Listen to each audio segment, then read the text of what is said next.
just wanna. I just wanna. We all blessed. The Father, He knows. Regardless of the stress, He's running the show. And I can contest that the spirit it grows. Just let Him arrest, stay in the will and flow. I'm doing my best, never out of control. Since I've been in the fold, it's my life He remolds. I'm tried like gold, processed through the fire. Pressing towards the mark, I keep my eyes on my Messiah. Desire rising higher, tiptoeing on the wire. Skyscraping dreams manifested my desire. My past I retire, old man fired. Renewing of the mind, I left the old man behind. It's all in its time, I stay on my grind. I'm always looking forward, I don't have rewind. God's a friend of mine, and now it's time to drop a dime. The devil, he's alive. Stay in God, we're all fine. I just wanna. I just wanna. I just wanna. I just wanna. Consistency brought the best of me. Found out about my destiny, was drifting, nothing left in me. God made me His pedigree. In the will, heredity. To prosper what's ahead of me. Faithfully, so steadily. It brought me peace, I'm readily available for what God sees. For my life, He saved indeed. Darkness fled when I received. Jesus Christ took the lead. Now my life has victory. By His blood, no mystery. God has left through history. None He lost, we all are free. Once was blind, but now I see. Jesus died, He rose for me. I'm blessed, I agree that the blood washed me clean. The Spirit helps me dream. In God I do not lean. I know who is my King. I just wanna. I just wanna. I just wanna. I just wanna. I just wanna. I just wanna. I just wanna. I just wanna. I just wanna.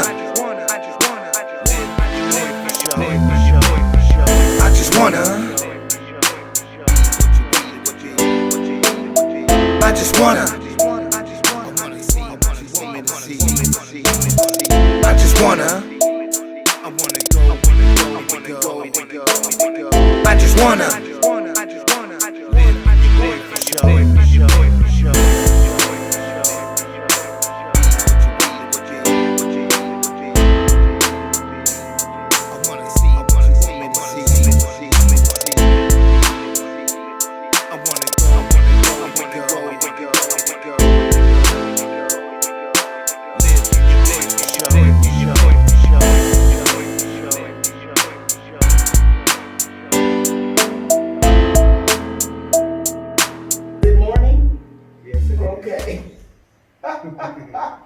With what goes on in my world today, sometimes I gotta decide what time it is. But you were in the Kings County Youth Facility, and you were sharing with me that there were you were there 7 months, and when you awoke every day or when you went to bed every night, there were 3 crosses on the door. So I want you to talk to me about how that made you feel, and that what was going on during those 7 months that you were there. Okay, so initially when I got there, I'm like, I knew I was in the world of trouble, you know? Yeah. For my actions, for, you know, just not really thinking about, you know, what gang violence would do, you know, and so I found myself alone. Like I was telling you guys, without my parents, and it wasn't through the court, so it was a mess because it wasn't legal, you know? So with all that into play, there was 3 things that were gonna either happen, you know? I was either gonna go to prison, try as an adult, or I was gonna go to youth authority, or I was gonna go to a group home. And so those were my options. So you know, feeling alone, feeling like what's going on. You know, looking back on it now, I think at the time I didn't really, I was like real lost. Mm-hmm. And then probably a little bit of me being mad at my parents and having so much anger and resentment. I don't think I really cared. You didn't really care. I don't think I could remember at a point like not caring what was gonna happen. Mm-hmm. So you had pretty much disconnected yourself from them. Yeah, I was kind of numb. Mm-hmm. I was kind of numb. I didn't, being 15, not knowing how to deal with.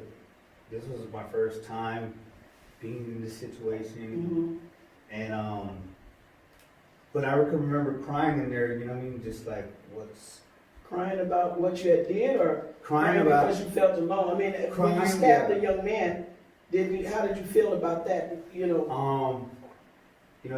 did an evaluation on me. They did a psychiatric evaluation on me, and they came to a conclusion that I didn't have no remorse. You didn't have no remorse about. That's what that's the mentality. Like when I look back on that, like that's how my mentality was in a whole nother place. Whole nother place. But I knew my heart. I knew I was doing wrong. So when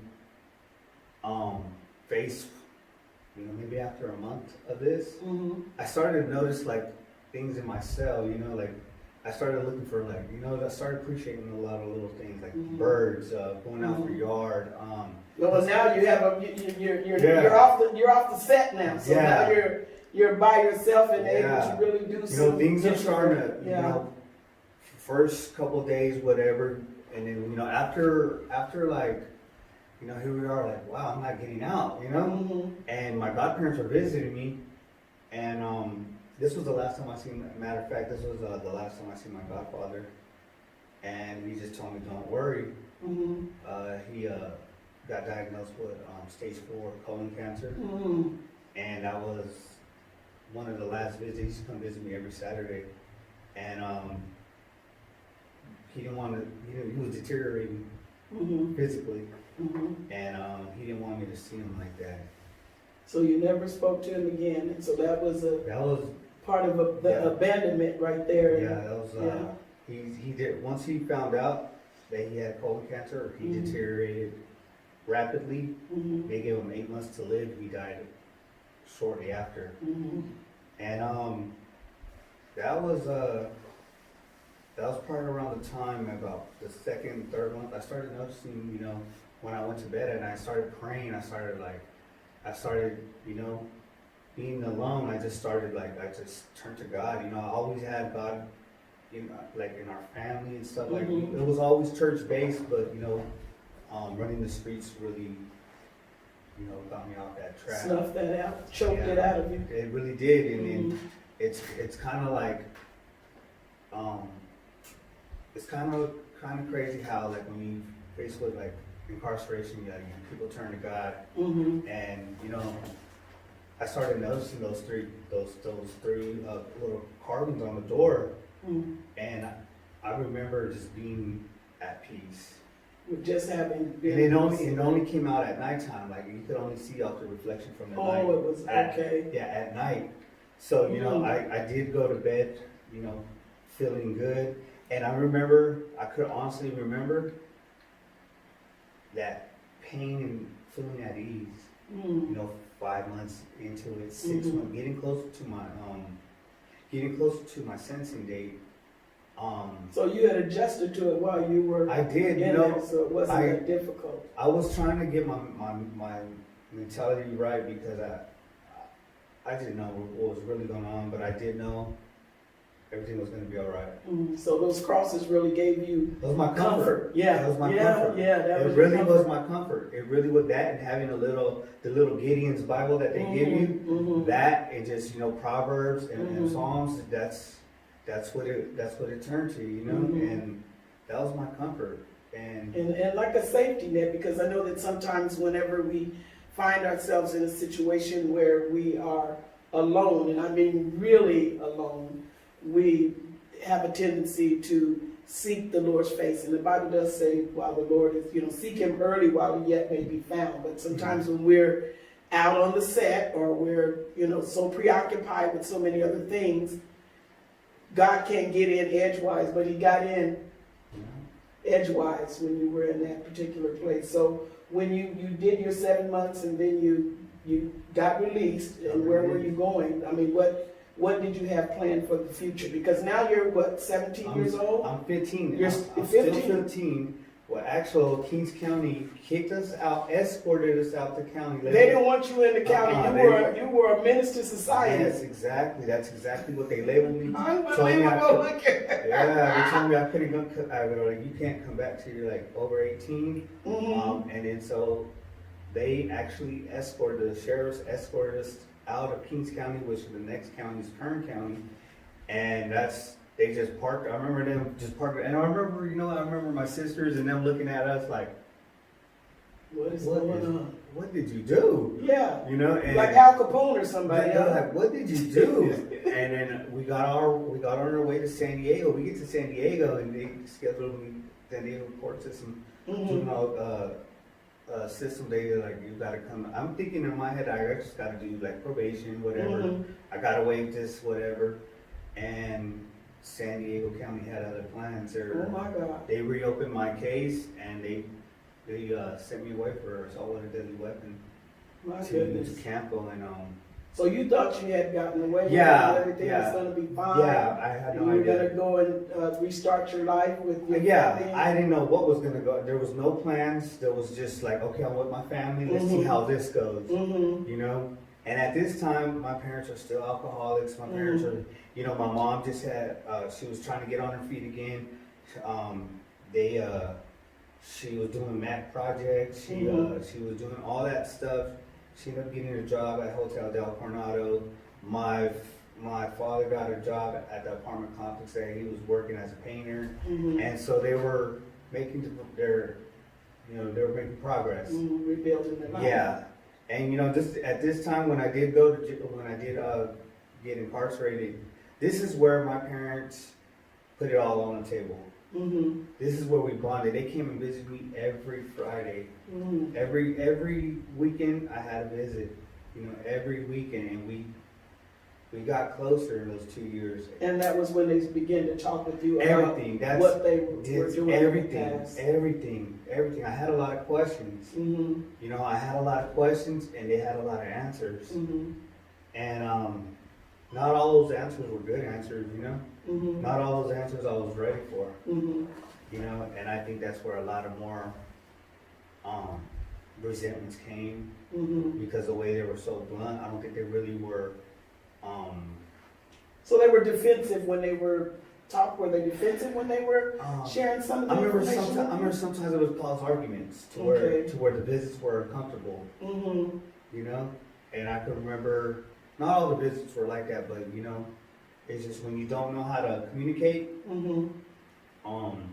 things could take a turn for the worse, I guess. Yeah, because sometimes we can get into a sensitive area in somebody's life, and it's not that they're being mean, or as you said, they were being blunt, but you knew they weren't telling all the truth. Yeah. So sometimes that happens when when you cross over into a sensitive area. I mean, it's just like if you're talking to the police and they're asking you questions, and then they ask you something that you like, no, I'm not going to tell you that. It creates defensiveness. Not that I'm not talking to police, I'm talking to your parents now. But, there's probably some sensitive information, not all the details. So whenever we don't get all the details quite naturally, we build up more resistance. Yeah, that's exactly what happened. That's exactly what, I started, it's probably what was bad on my part, but, I had to learn from that, I utilized that as like fuel for, well, you did that, so I'm gonna do this, and that's where So you retaliated. I was like, okay, well, and that was probably bad on my part, but Well, you were young, so you really didn't I didn't know. you know, there was a lot of things, man. There was a lot of chaos going Mhm. on, you know. Mhm. And at the same time, you know, I was like trying to do good in school. Mhm. You know, those 2 years I did get, you know, we were forced to go to school in that system. So I did go from freshman year to I believe sophomore in there. You know, I did excel in school, you know, to Mhm. where when I did get out, you know, I was not too far from graduating. So you were able to focus really well. Yeah, I was. Yes, you were able to focus really well. That's Yeah. really good. So you got the 2 years there, and you stayed the 2 years. What was that in Campo? Campo. And so when you got out, then where did you go? What did you involve yourself in? What were your plans? Did you graduate in Campo? No, I went.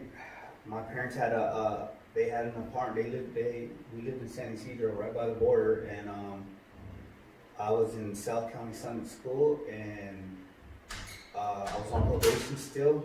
Mm-hmm. And I really wanted to go back home. I didn't want to be in San Diego. Mm-hmm. And yeah, Okay, they're not. Hold it. Can you put a stop on it? Yeah, because we're gonna have to close the door. So you were in San Diego and you're on probation. And what were your plans?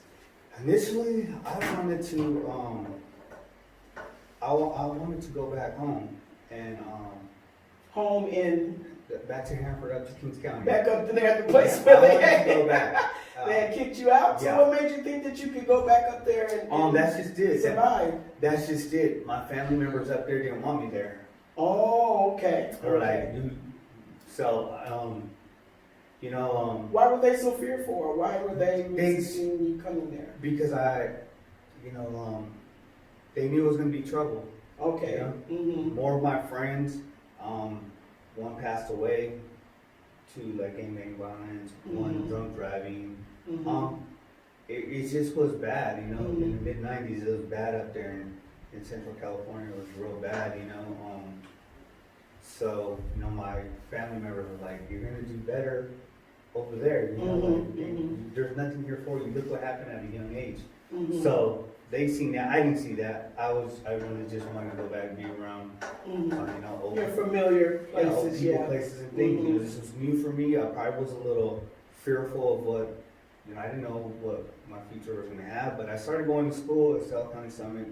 I was excelling good there, and I could remember at this time, I'm probably about 5-6 months from turning 18, because my birthday's in February. So I turned 18 at that school, and I was like, well, I'm 18, I could go back now.